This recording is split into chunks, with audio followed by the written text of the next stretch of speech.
Welcome to our session on designing a website to grow your market share at the Small Business Development Center at CBP, a sponsored program of the Mason Enterprise Center at George Mason University.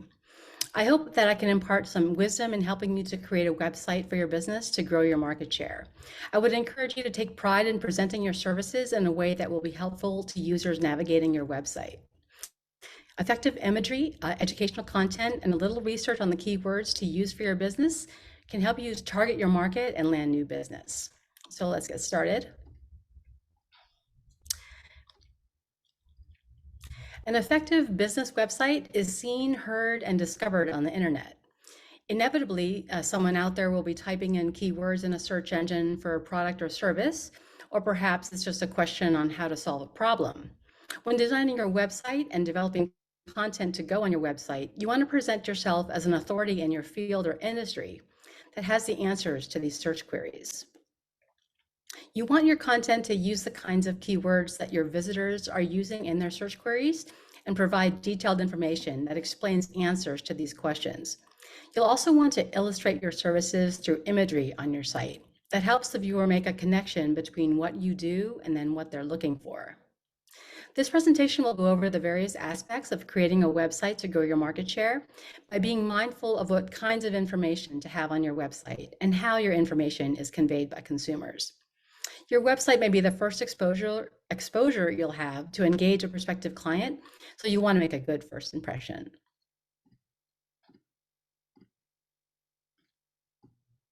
So there are 6 steps to designing a website to grow your market share. The first is responsive website design. Second is clear messaging. The third is clear imaging. The fourth is search engine optimization. The fifth is educational content or content marketing. And the sixth is clear calls to action. So we'll go over each of these. The first step is to ensure that your website uses responsive website design. Because you want your website to be seen by the average user at any time, you have to be sure that your website displays correctly on the device that the person happens to be using. A mobile phone, number one, a tablet, or a desktop. If your website works great on a desktop but doesn't display correctly on a phone and your competitors does, then you're losing a good portion of your audience or market share and are not as competitive online.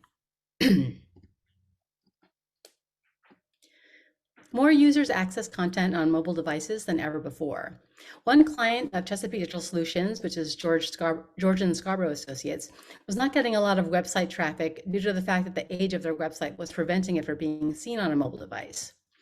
After upgrading their design to a WordPress site, in very little time, they then received an average of about 100 users monthly. And from our analytics, we could see that 100% of the users of their website were on mobile devices. That's why you should always check to see how your website performs on a mobile device. If your site is older, it may only be displaying correctly for desktop users, and you would, in effect, not be visible to a large percentage of your target market.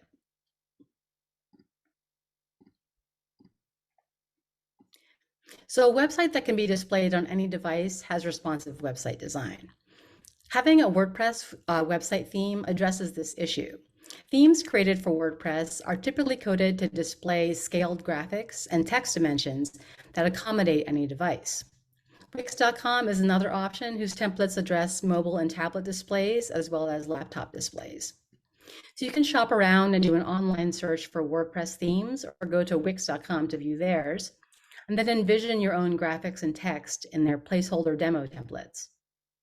When shopping for a theme, you're looking at the different functionalities that you're most likely to use. Do you like how the images are displayed, how the banners move, what the fonts are, and the interactive elements? So when you're deciding on a theme, you'll want to find a template where you can just swap out the content with your own images and text. You'll be choosing the look and feel of your website, including the sizes of the images, how the top banner is displayed, how the blogs will look, and where the menu is located. This WordPress example shows screen captures of the CPA Accounting and Tax Preparation business, George and Scarborough Associates. So this is their redesigned website. I can put the URL in the chat if you'd like to visit the site yourself. Here I'm using 2 screen captures.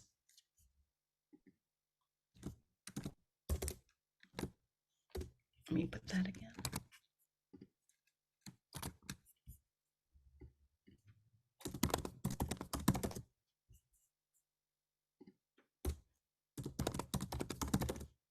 It's not typing in here. 1 second. It's gsacpa.com.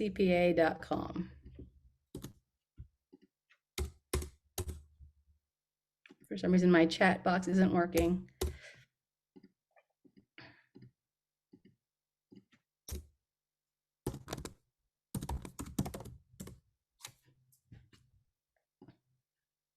Okay.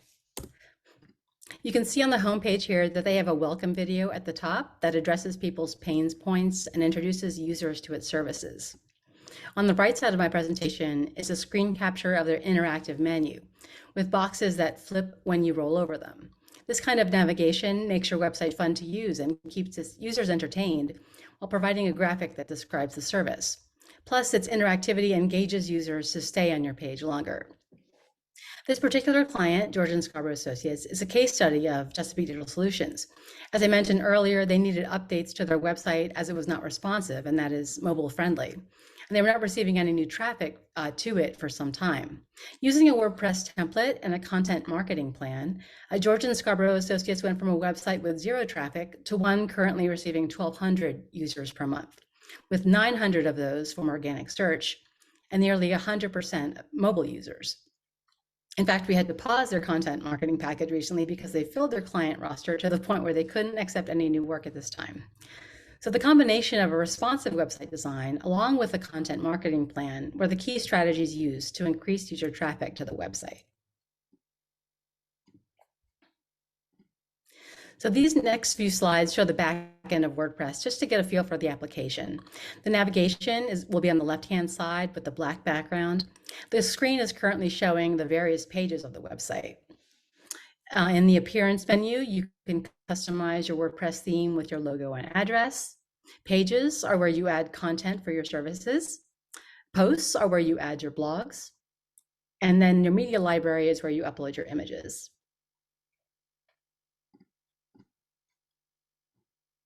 This slide shows the steps for creating a new post in WordPress. You basically paste your text in the empty box, and like you would a Word document, you would format your subheads where it says paragraph to H2 headers, and then select the featured image box and upload your graphic.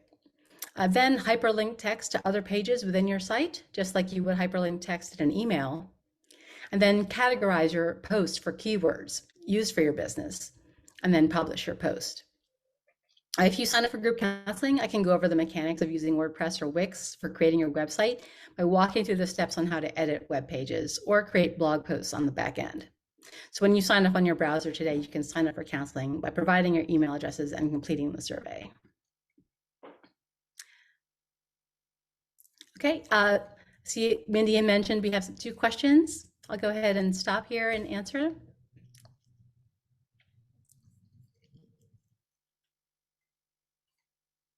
Okay, so we have 2 questions. It's Mindy here. I'll go ahead and read them for you, MJ, and also just so everyone can hear. So how do you ensure your website has a responsive design for cell phones? Is this automatic, or do we need to request this specifically when it's being built? Sometimes you need to request it specifically. Normally, if you choose a WordPress theme, there is the functionality built in where you can see how certain things are displaying on a phone versus the desktop. I mean, I think by default, it's designing for a desktop, but there are certain views that you can access when designing their website in case there are certain headers that might be overlapping when it gets converted to a mobile display. So it is something with a WordPress theme, you should be able to have that functionality. I think Wix also transfers very well for mobile devices, but it is something that you want to ask your designer to provide specifically for responsive design. Thank you. Mm-hmm. So our next question, and I don't know if this is outside of the scope of this session, they may need some additional counseling, but this person wants to know, I already have a WordPress site. but I'd like to get a new theme to use. If I download a new theme template, will that erase all my current web pages? No, no. What it does is it when you upload a new theme, you just have to go into the, I believe it's the appearance, and then you can select the theme. So it's not ideal. Like sometimes when you switch over to a new theme, some of your text might not be acting the right way, or it might not be showing certain text. So there is some work on the back end to make sure that your new theme is compatible with all the information that's currently on your site. But it is as easy as uploading a new theme and then selecting it. The images and the text on your website will still stay there. It's going to try to use the new theme that you've selected when you tell it what theme you want to use. So it is a matter of choosing the new theme and then checking to make sure that all of your pages converted correctly. And one more question came up before we move on. How do you set the website up for handicap accessibility and or hearing impaired? I see. I mean, there are certain things you can do on the back. I know that if you use alt text tags in terms of for images, then I believe the website will read the text provided in the alt tags to show viewers what you're showing on the website. I'm not too clear on how to completely make sure it will speak your website to people with who are visually impaired. So that is something that you have to do a little research on. But I know that to convert your images anyway, you'd like to include alt tags for all your images.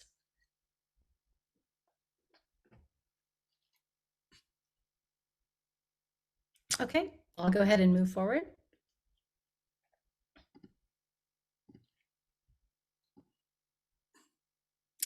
So clear messaging.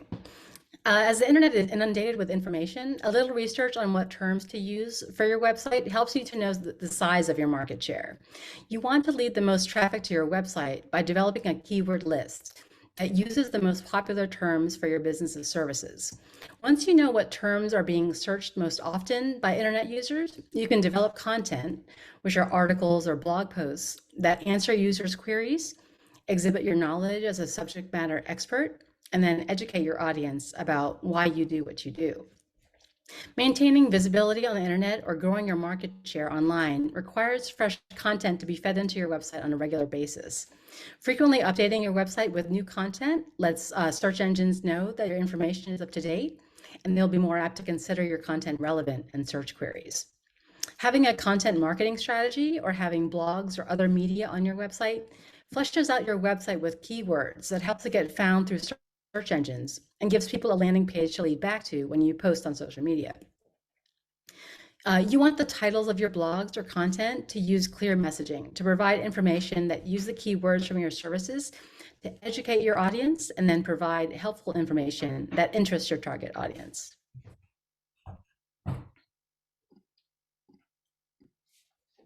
So how do you know which keywords for your business are most often searched? There are free internet tools that you can use to determine which search terms are most popular. There's Keywords Everywhere, which is a browser add-on for Chrome and Firefox, or you can go to trends.google.com. Let me see if I can put these links in the chat.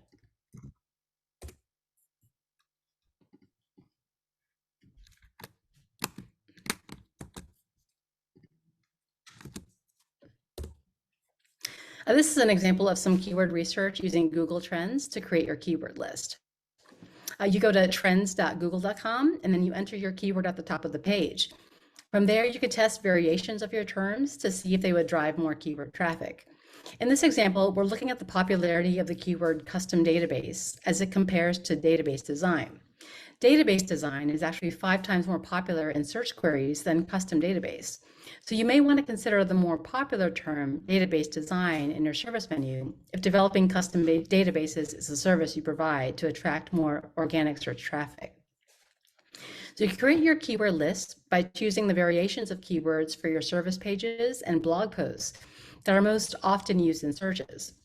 You want to do a little research to see how big of an audience you are reaching by using certain terms on your business service pages and determine if other keyword variations receive more use in searches. This example is a screenshot of a talent management company website called Grace Federal Solutions. Let's see if I can put this in the chat. I think my button is broken here. On their webpage, when you scroll to the bottom, you'll see they have a carousel of blog posts of their content marketing that shows how they use their blogs to populate their website with relevant keywords related to their business. They're a talent management company that is updating their services to include data modernization, digital transformation, and help desk contact center. As an example of populating your website with relevant keywords and providing educational information to nurture online relationships, Grace's latest blogs in their content marketing plan are on 5 key qualities of an IT project management office and how to improve IT help desk performance. So these blog titles show how they can take an aspect of their services using the keyword IT help desk and create content explaining how they improve performance. Having a carousel of your blogs at the bottom of your homepage helps Google link users to your website's content organically through search. Most WordPress templates use a similar feature. This is another example of keyword research done for an invoice factoring and asset-based lending company called Core Capital Corporation. In this Google Trends screenshot, you can see Core's main keywords: payroll financing, asset-based lending, and invoice factoring. Each of these keywords are searched by users by about 10 users per day. However, by brainstorming additional relevant search terms, we found that the term collateral loan is used by 50 to 100 users per day. Though this keyword may not typically be how Core describes their main services, it has much greater volume of people searching for this term. So to take advantage of the popularity of the search term collateral loan, we have included blog titles to this client's upcoming social media calendar that have topics related to collateral loans to attract users searching for this related search term. So having additional blog content created for their website that uses this close synonym of what they provide for their customers can help draw a larger audience and in effect increase their market share. So website imaging. You'll need to choose images that create an instantaneous connection between what you do and what the user is searching for. Research at 3M Corporation concluded that we process visuals 60,000 times faster than text. Further studies find that the human brain deciphers image elements simultaneously, while language is decoded in a linear, sequential manner, taking more time to process. So you should also try to better connect with your users and choose graphics that help them make this instantaneous connection between the services you offer and the services they are looking for through visuals. It aids in the navigation and is more user-friendly. So you have a chance to say a million things at once with the right image. So find images that best represent your brand. Original photos that show the leadership and personnel of your business are ideal, but if your budget cannot accommodate a professional photographer, you can search for free images using your keywords. Some free image sites are pixabay.com, unsplash.com, or freeimages.com. Or if you're not finding what you're looking for there, you can purchase a few on these sites, shutterstock.com, istockphoto.com, and gettyimages.com. Your website is likely to be one of the first impressions you'll make to a potential customer, so you'll want to make a good impression with your images. When you do your image research, you want to think about placement when you pick them out. If the image will be a banner across the top, look for images that are horizontal or have a horizontal section of the image that you can crop out. And if it's for a banner, you have to think about where the text is going to go on top. Will there be enough contrast? Will words be running across people's faces? Those are just some things to think about.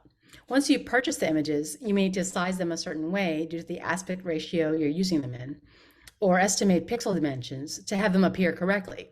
Remember that you want to see your images that display correctly on every device. So this example shows screenshots of ASI's website service pages. Let me see if I can put this in the chat.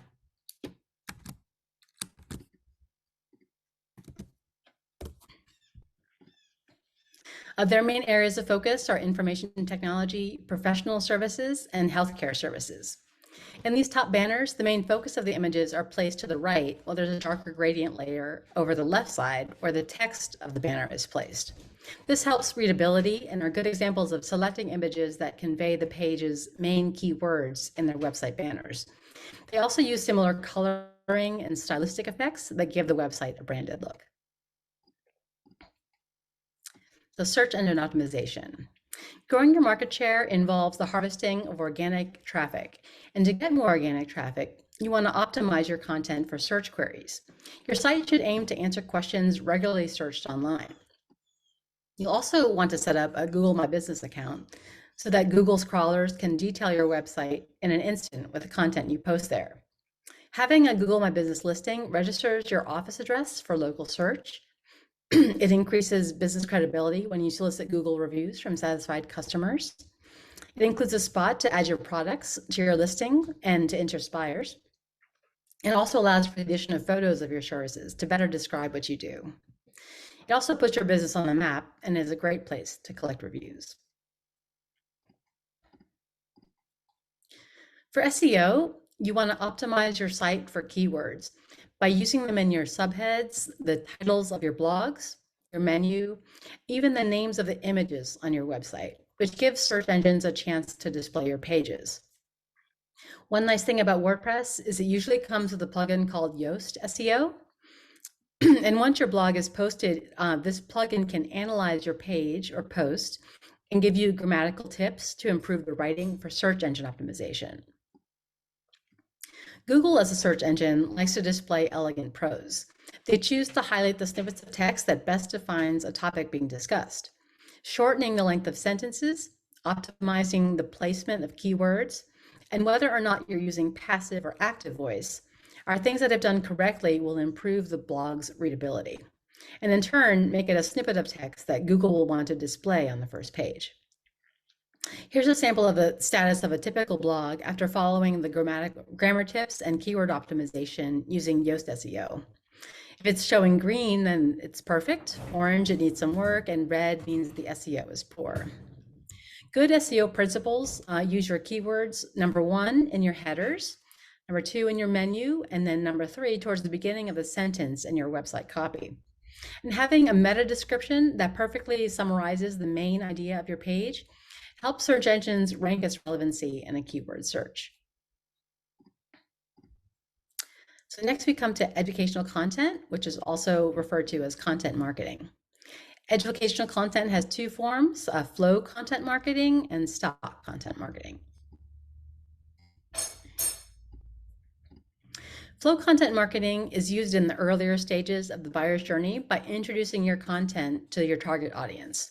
The 4 most commonly used vehicles for disseminating content during this stage are blogs, videos, social media, and then podcasts. This kind of content is a form of website marketing. It is one thing to have a website up and running, but an important step in introducing your website to consumers to disperse your content on the internet for users to find your website. Posting videos, podcasts, or commentary with a link to a URL from your website is a form of website marketing.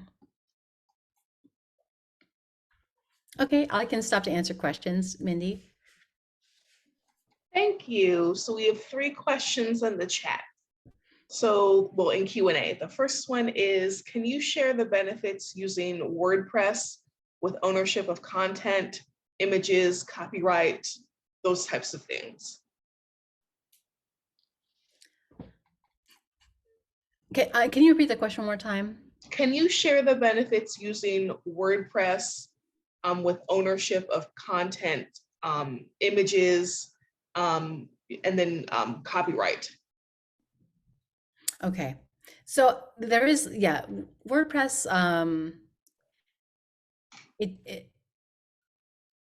there is less security for WordPress when it comes to, if people are taking some of your content and using it in other places. So it does, rather than a site coded specifically for your business, something that's custom made, it doesn't have that same functionality as protecting your content from other people using it. So that is one downside to using WordPress. And then, when you have your website up there on Chrome, people could download your images just by using the JavaScript developer tool. So one way that you can uh, make sure your ownership is present on your images is to probably include your logo. That will be one way of tagging your images or making them uniquely yours by actually editing the image to include your logo on the files. Thank you. Next question. If you're using photos you've taken yourself, do you need permission to have photos with friends in them? What permission do you need to post those photos? Sometimes you can find a form that someone can fill out for you. It's just kind of a waiver saying that if they sign it, then you intend to use it on your website. I forgot what they called. I think it is just kind of a permission form that you would have the people in your image sign to make sure that you have their permission to use it on your website. Thank you. And then the last question is my Google business page the same as a Google profile? Yes, yes, it is the same. Well, that was an easy answer. And there's one more question came in while we were speaking. What are your thoughts on WordPress versus Google Sites as your website? Oh, I didn't know that there was a Google Sites that you can create them, I guess, online. I guess, well, WordPress it is about when you have a website to design, it is just a matter of learning a new program. So it is a preference, a customer preference. So there are other sites that let you design your own website. The formatting is basically the same. It's just mainly dragging boxes and then filling them with the kinds of content you're using. But it is user preference. I just found WordPress to just be easy for responsive website design. I'm not sure how the functionalities of the Google Sites. I don't have experience with that with that outlet. Thank you. I see some more questions came in, but we're going to go ahead and move on for the sake of time. We'll get to them later on in the presentation. Thank you. Okay, thanks, Mindy. So why should a website have blogs? Content marketing or having blogs or other media on your website fleshes out your website with keywords that helps it get found through search engines and gives people a landing page to lead back to when you post on social media. Your content is the basis from which all other digital marketing efforts extend from. Digital visibility relies on keywords from your blogs and service pages being found in search queries. So maintaining visibility on the internet requires that fresh content to be fed into your website on a regular basis. And I'll say again, frequently updating your website with new content lets Google and other search engines know that your information is up to date, and they'll be more apt to consider your content relevant in search queries. Plus, having social media posts linked back to your blog content is one way of dispersing your content and driving new traffic to your site, as well as populating your social media pages with keywords. The goal is to get found on the internet organically, but you need a continuous stream of content to remain relevant and increase the number of keywords you use in your blogs. Again, we want to be found for providing answers to questions someone might place in a search. So this is your chance to share your expertise in a well-written piece of information. The best part is that once your content is created, it can be repurposed and reused indefinitely. You can take a blog and create a video, or take a few blogs and then create an email campaign, or create a webinar from a specific blog topic. So videos. Creating a video yourself is as simple as recording yourself using your phone. And a 15 to 30-second video recording yourself sharing news or accomplishments are very engaging and easily liked by viewers on social media. Maybe you want to share a project you recently completed or introduce a new associate. Adding tags for other companies or individual people not only broaden your audience on social media, but people have a tendency to just gravitate to video. It boosts your relevancy and adds informational content in a snippet. People are more likely to view a 30-second video when they first get to your website, as opposed to reading your entire website on their first visit. Videos on your website are also great for search engines, as they are normally hosted on YouTube. So you should really consider setting up a YouTube channel if you're going to use videos. Plus, 86% of businesses use video in their digital marketing strategies, and 92% value it as an important part of their marketing mix. Online video is projected to be the leading source of web content today, with video watching being 82.5% of all web traffic. And YouTube is the second most popular search engine in the country today. So having a 3-minute video about how you help your clients is a powerful marketing tool. Having video on your homepage provides users with a quick synopsis of what you do for your clients and touches on why you do what you do. Addressing users' pain points and providing specific answers to questions or problems is one way to use video to nurture potential customers and add value to their experience with your website. A video also allows the viewer to engage or interact with your site without having to click through and read every page. So if you have a Gmail address, you can create a YouTube account and post videos there that can be viewed from your website. And next we come to social media. Being active on social media is the single most valuable tool that you can use to increase your visibility on the internet and attract traffic to your website to grow your market share. Social media marketing strategies have made it easier than ever to engage with existing clients, yet it also provides boundless opportunities to communicate directly with potential clients. The goals of a social media campaign are to lead the customer down a path towards conversion. Your strategy should educate prospective clients about why you do what you do, build brand awareness and establish online presence, nurture and add value to the relationships with prospective clients through your content to gain trust. It also allows you to be responsive to comments, likes, and favorite posts to increase conversions. You can create a commentary on the educational content on your website and use it as a social media post.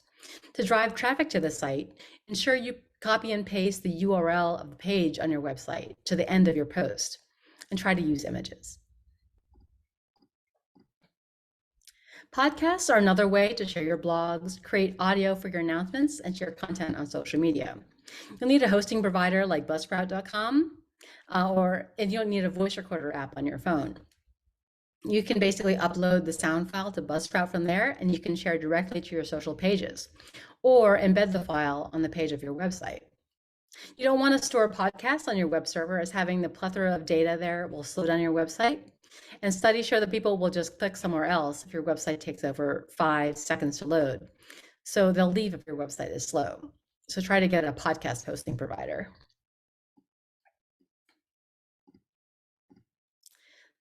Stock content is used in the later stages of the buyer's journey to convert users to consumers. Sometimes this information is gated and requires a reader to give contact information to display the information. By having a gated page of stock content marketing, you will then have a mechanism to capture first and last names and email addresses. You can then use this information to create a list of potential clients that you can contact later in an email campaign or through social media. The 3 most commonly used vehicles for disseminating content during this stage are guides, which are about 500 words, which can be a PDF of 2 or 3 of your related blog content pages. White papers, which are about 1,000 words. Those are like case studies of projects completed or service packages. And then there's ebooks, which are about 5,000 words, which is a collection of guides and white papers as a PDF. These vehicles take time and effort to produce. However, 2 guides can become a white paper, or 3 white papers can become an ebook. At the bare minimum, you should consider having a downloadable capability statement so users can share information with others. Clear calls to action. So users have found your website and you want them to stick around and stay there as long as possible. You need to have a goal or desired action available on every page, be it hyperlinks in your text to other pages on your website, or a button for them to contact you. Or maybe you have a link to schedule a free assessment or consultation. Your website should be designed to steer your audience down that path towards conversion. When visitors come to your website, you want to build their awareness of your expertise. When they decide they're interested in your opinion on a related subject, you're building trust and understanding. And when they make the final decision to contact you, you want to make the process as easy as possible and have buttons on every page that perform the desired action you want your target audience to take. So those are the steps to designing your website to grow your market share. We discussed responsive website design, clear messaging and imaging, search engine optimization, content marketing, and clear calls to action.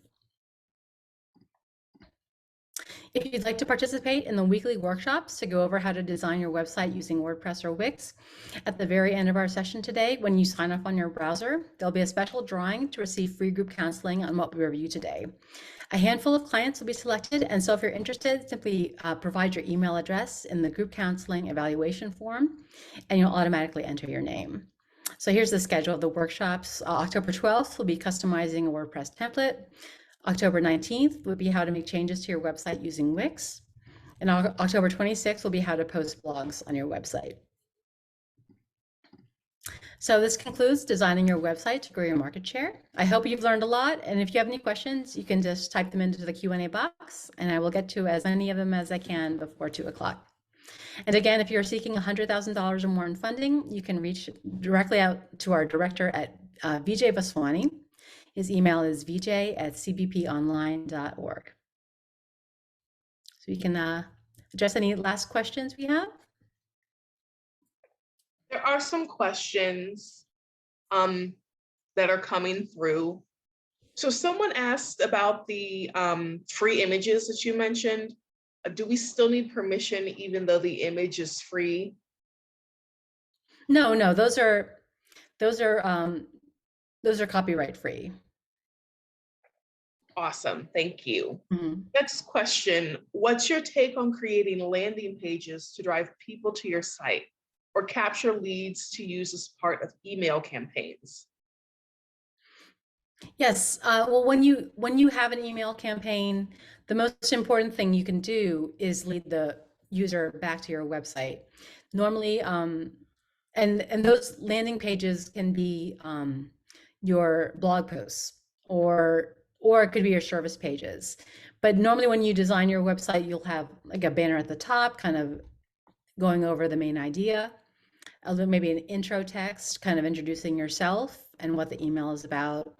And then I normally include a section on the email where there's like text and image side by side, describing some of the information on your website, be it a blog post. You can just create a button and then include the URL to that blog post. And I normally include 3 different blog posts. But for an email campaign, you do want to gear your email towards the click, because that's the main idea, is to get them to get to your website. Okay, thank you. I do see a couple of questions in regards to the sessions later on this month. Can you just, say what you said about the sessions just one more time for folks? People want to know, are those sessions about designing and building a website? And then how do they sign up? So if you could just do the spiel again, that would be great. Sure. So if you'd like to participate in the weekly workshops, to go over how to design your website using WordPress or Wix, when you sign off on your browser, there'll be a drawing to receive free group counseling. So a handful of clients will be selected, and you simply have to provide your email address in the group counseling evaluation form, and you'll automatically enter your name. I'll go back to that slide here. So October 12th, I'll probably take you to the back end of a WordPress template and show you the different areas in the appearance where you would upload your logo, where you include your tagline, where you select your homepage and things like that. On October 19th would be how to make changes to your website using Wix. So I'll take you on the back end of a Wix site, and then you can show how to add new pictures, replace text, maybe make sure your menu is operating correctly, and go over any questions you have if you have a Wix site yourself. And then on the 26th, I'll go over how to post your blogs on your website. We can go over to the steps for SEO, how to label your H2 headers for SEO. And if you're using WordPress, I can show you where to include the carousel of blogs that I was showed as an example today. Thank you so much. That was Okay. informative. So we have some more questions coming in around what we talked about today. So our next question is, what are your thoughts slash rules for adding music or sounds to your webpage? I would always when they visit, I would mute it. I think there are people probably at work, maybe they don't know that that their sound is on, or that their website will be making sound, so they don't want to be interrupted by the music. I think it should be an option for people to turn on the music if they'd like. I don't think it should automatically play when they get to the website. Thank you. Next question, is Canvas a tool to use with WordPress? If so, how do you do that? Uh, did you say Canva? She typed Canvas, Canvas. Maybe she meant Canva. I believe Canva is it's kind of like a mini Photoshop where you can crop pictures, you can add other photos on top of photos and add text to photos. So instead of getting a Adobe subscription to use Photoshop, I think Canva is a free tool that you can use for graphic design purposes. I believe you can set up pixel dimensions so you can scale and crop your photos in the format you need them with Canva. She did clarify, she did mean Canva, and the question was related to content marketing. Okay, content marketing. When I design, let's say, social media posts for blogs, normally I would have a graphic that kind of sums up the blog or just kind of illustrates the keywords used, and then include text on top. So that's something you could use. I believe you can use Canva for that. Is you can grab an image, scale it. There's different social media sizes for every outlet. LinkedIn, Facebook, Twitter, they all have different sizes. So with Canva, you can scale those images or crop them to the size that you need, and then you can add text on top, add your logo on top to kind of brand your images that way. And then you can use those same images for your website post. Thank you. Mm-hmm. Next question. So this person says, we are a small brewery and have an outside person who does our website. How often would you recommend updating the website? I feel like it's not often enough. Yeah, I think normally for the clients that do well, for a brewery, I assume you use some social media campaign to reach out to people. If you have special events or you want to announce a new, what you would call it, a new beer that you're selling, uh, that would be a perfect option to include a special post on your website for it, and then link that post to your social media post. So, how often should you do it? Our our clients typically post, let's say, 16 times a month, and that kind of gives them a steady feed of content going out, directing people to their website. But I would so almost every other day, I would say, is a healthy amount of content marketing to do per month. And You the can use every the other day, same information numerous times in a just presented in a different way, or just use a new graphic. thank you so much. Mhm. And my question was, just to clarify, when you said the 16 times per month, every other day, is that on the website or social media content? That would be social media Okay. content.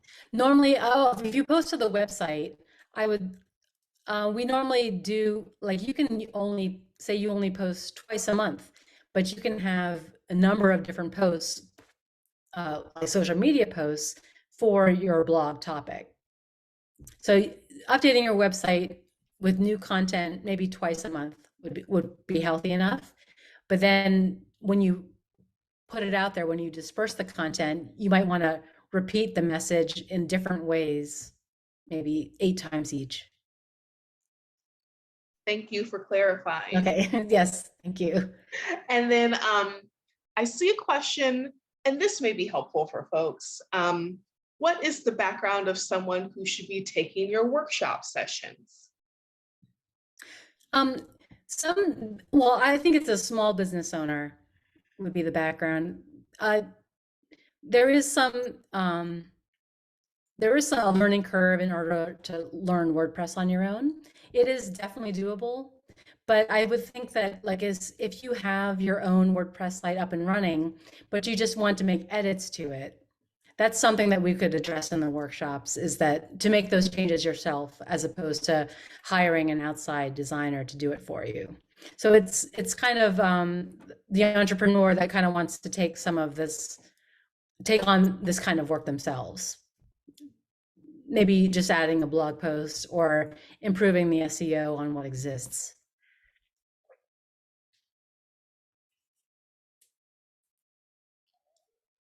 And I see some more questions coming in. Let me see.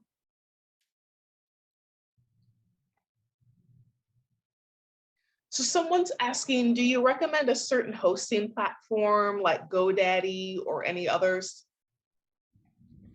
Um, I've been using, well, Bluehost is one.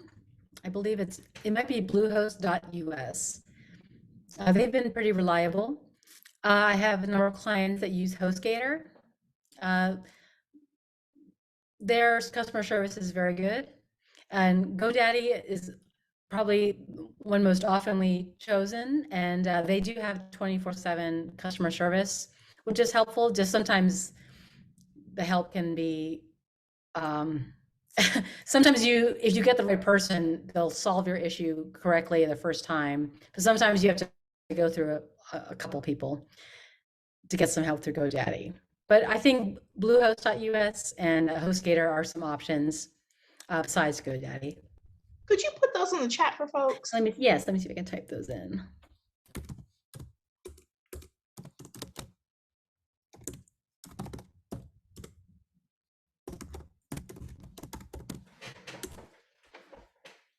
Let me see if I can put the URL here. Let me just check and make sure it is Bluehost. Oh, no, it's not Bluehost.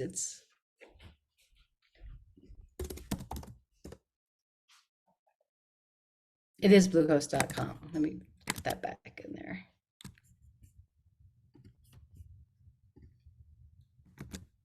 It's bluehost.com. I was wrong. Okay. Okay, great. Thank you. Hostgator.com. And I see two more questions, which I think we may have time for.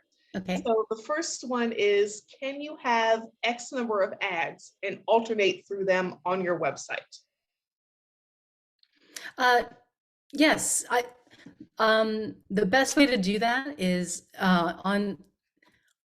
say there's a banner on your website. One way is to create, they call it a slider revolution in WordPress. And it's just basically uploading those ads to different slides that rotate through on your homepage. And you can put that slider on as many pages as you like. But yeah, that's one way of having 3 versions or 3 different ads that'll display on your webpage. Awesome. And then last question, what social media do you recommend? Well, Facebook is mostly business to consumer. So if you have a product that you're marketing to the general public, then I would use Facebook. LinkedIn is mostly business to business or business to government. So that's one outlet. If you're a government contractor, I would suggest LinkedIn. If your clients are other businesses, then I'd also suggest LinkedIn as well.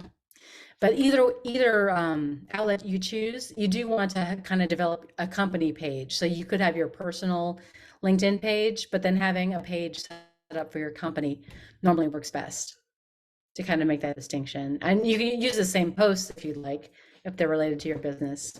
But having your company page on any one of those outlets is ideal. Thank you.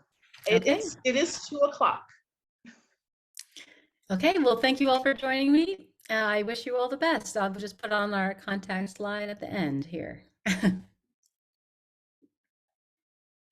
Thank you, Mindy.